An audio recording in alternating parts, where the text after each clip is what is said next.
Hello friends, કેમ છો? મજામાં? સેજ વોરાના જય જિનેન્દ્ર. હવે આજે આપણે બનાવીશું એક નવી જ યુનિક રેસીપી, સેવ ટામેટાનું રેસ્ટોરન્ટ સ્ટાઇલ સેવ ટામેટાની સબ્જી. હવે એના માટે શું જોઈશે ઇન્ગ્રેડિયન્ટ્સ એ તમને જણાવી દઉં છું. 7થી 8 નંગ મેં નાના નાના એવા ટામેટાં લીધા છે. આ આપણે 2થી 3 જણ માટે બનાવી શકીએ છીએ. બિગનર્સને જણાવી દઉં કે આ 2થી 3 લોકો માટે બને છે. હવે લસણ લીધું છે, લીલું હોય તો લીલું અને સૂકું હોય તો સૂકું. હવે આપણી પાસે કોરિએન્ડર છે, અનિયન છે. અનિયન 2 નાના સાઇઝની લીધેલા છે. જો જૈન બનાવતા હોય તો અનિયન અને ગાર્લિક બેવું અવોઇડ કરવા. સ્વાદ પ્રમાણે સોલ્ટ અને હળદર અને મરચું, લાલ મરચું અને લીલું મરચું જો નાખો તમે તો લાલ મરચું ઓછું નાખવું. લીલું મરચું ઓપ્શનલ છે. લીલું મરચું અને આમાં કેપ્સિકમ એ પણ તમે નાખી શકો છો. જો તમારી પાસે અવેલેબલ હોય તો તમે એની અંદર કેપ્સિકમ પણ નાખી શકો છો. કેપ્સિકમની તીખાશ ઓછી હશે એટલે લાલ મરચું 1 ચમચી નાખવું. આપણી પાસે છે સેવ. મેં 2 પેકેટ સેવ લીધેલા છે અને થોડી 1 ચમચી શુગર. હવે આને કેવી રીતે વઘારવું અને કેવી રીતે બનાવવું એ તમને હું આગળ પ્રોસેસ જણાવું છું. આની અંદર મેં 2થી 3 ચમચી ઓઇલ લીધેલું છે.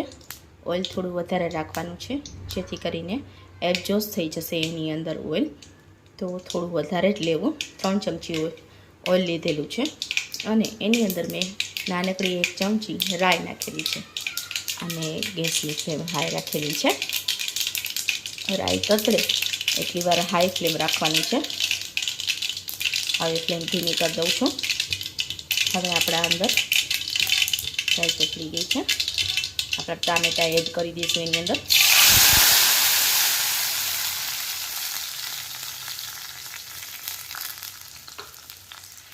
ટામેટાં એડ કર્યા પછી ગેસની ફ્લેમ હાઈ કરી દો તો ચાલશે. કોઈ પણ શાક વઘારતા પહેલાં હું દરેક વિડીયોમાં મેન્શન કરું છું ગેસની ફ્લેમ બિગનર્સ ધીમી રાખવી, જેથી કરીને તેલ અને પાણી બેવું જો ભેગું થશે તો આગ લાગવાની શક્યતા પણ રહે છે. આવી રીતે હલાવતા જવું. હવે એની અંદર સોલ્ટ અને હળદર આપણે 1 સ્પૂન લીધેલી છે, સ્વાદ અનુસાર એડ કરી દેવું.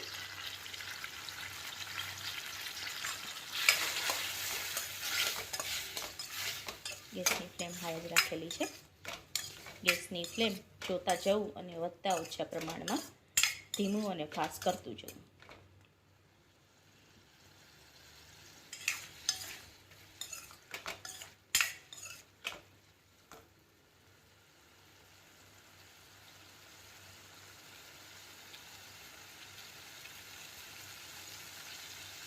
ગેસની ફ્લેમ ફાસ્ટ જ છે.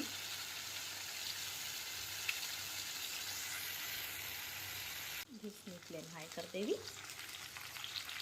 ગેસની ફ્લેમ હાઈ કર્યા પછી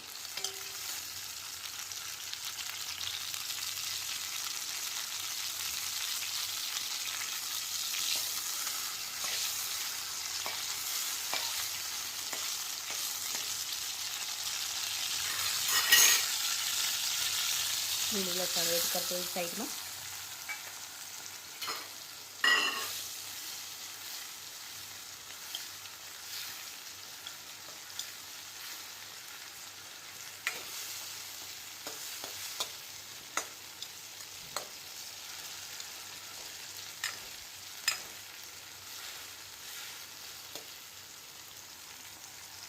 પહેલાં પણ નાખી શકો છો. રાઈ તતડી ગયા પછી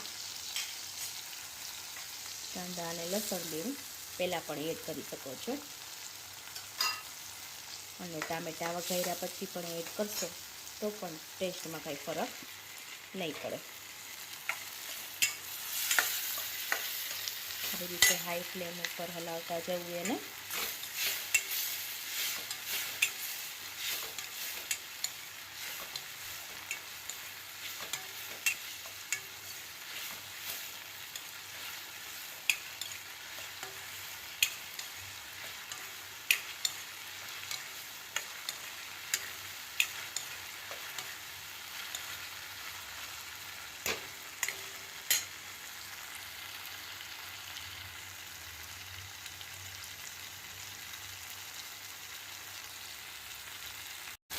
આવી રીતે હાઈ ફ્લેમ ઉપર હલાવતા જવું, ગેસ ફાસ્ટ રાખીને, એટલે ટામેટાં અને અનિયન ગાર્લિક બેવું ચડી જશે. પાણી નાખવાની જરૂર ઉતાવળ ના કરવી એની અંદર. અનિયન અને ગાર્લિક બેવું ઓપ્શનલ છે. જો જૈન બનાવતા હોય તો એમાં એડ કરવાની જરૂર નથી. અને તેલ મૂક્યા પછી આપણે જેમ 3 ચમચી ઓઇલ મૂક્યું, પછી આપણે રાઈ મૂકી, એના પછી તમે ડાયરેક્ટ અનિયન નાખી શકો છો. અનિયન 2 જ મિનિટ સાતળ્યા પછી એની અંદર ગાર્લિક એડ કરી દેવું. લીલા ગાર્લિકને ડાયરેક્ટ તેલમાં ના નાખવું. લીલું ગાર્લિક તેલમાં નાખવાથી ટેસ્ટ બદલી જાય છે અને બળી જવાનો શક્યતા રહે છે. હા, તમે સૂકું ગાર્લિક જો લેતા હોય તો એને અનિયન અને ગાર્લિક બેઉને પહેલાં તેલમાં ફ્રાય કરી લેવા, પછી જ એની અંદર ટામેટાં એડ કરવા. હમણાં મેં લીલું ગાર્લિક હતું એટલા માટે સાઈડમાં જે તેલની આવે એમાંથી એડ કરેલ છે.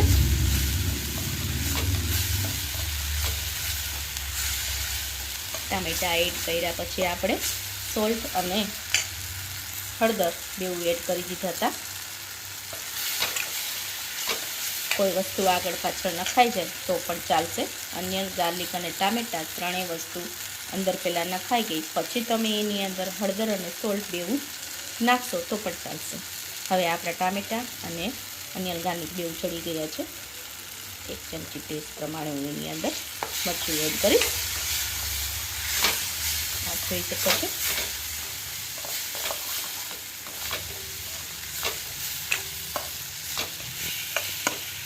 આ રીતે ફાસ્ટ હલાવતી જવું. ગેસની ફ્લેમ ફાસ્ટ રાખેલી છે. જો નીચી જાય લાગે ગેસની થોડી ધીમી કરી નાખવી.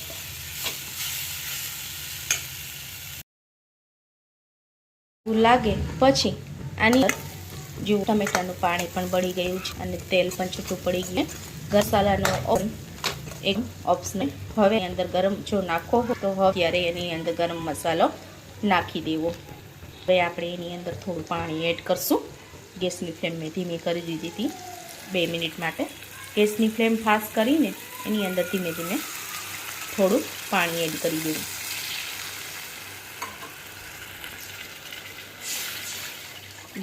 પાણી એડ કર્યા પછી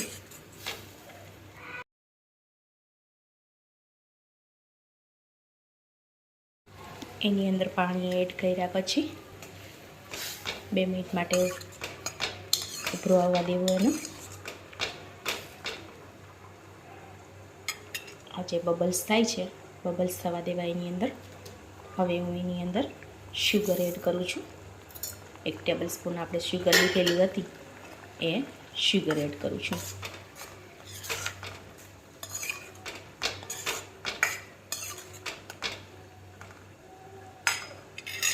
બબલ્સ પડવા લાગે થોડા પછી એની અંદર સેવ એડ કરવી.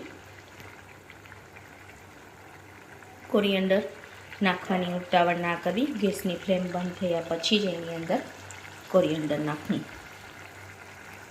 આપ જોઈ શકો છો આવી રીતે બબલ્સ પડવા માંડે છે.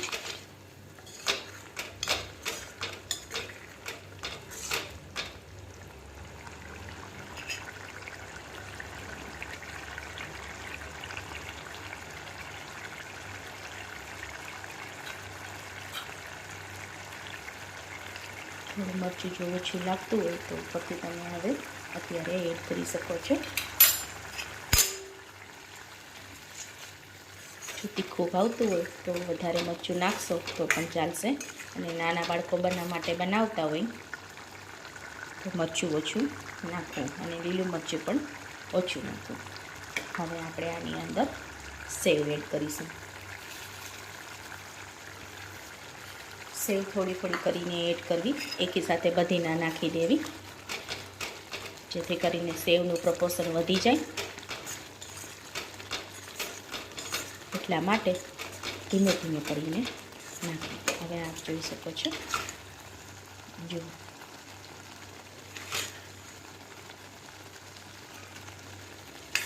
તો આ છે આપણું આજનું સેવ ટામેટાનું રેસ્ટોરન્ટ સ્ટાઇલ સબ્જી. તો ઘરે જરૂરથી બનાવજો અને લાઈક, શેર અને સબસ્ક્રાઈબ કરવાનું ભૂલતા નહીં. અને કમેન્ટમાં મને જરૂરથી જણાવજો કે તમને મારી આજની સબ્જી કેવી લાગી. ગેસનો ફ્લેમ હું બંધ કરી દઉં છું. આપણી સબ્જી તૈયાર છે. હવે આને તમે પરોઠા, રોટલી, ભાખરી કે રોટલા જોડે ખાઈ શકો છો. Enjoy it.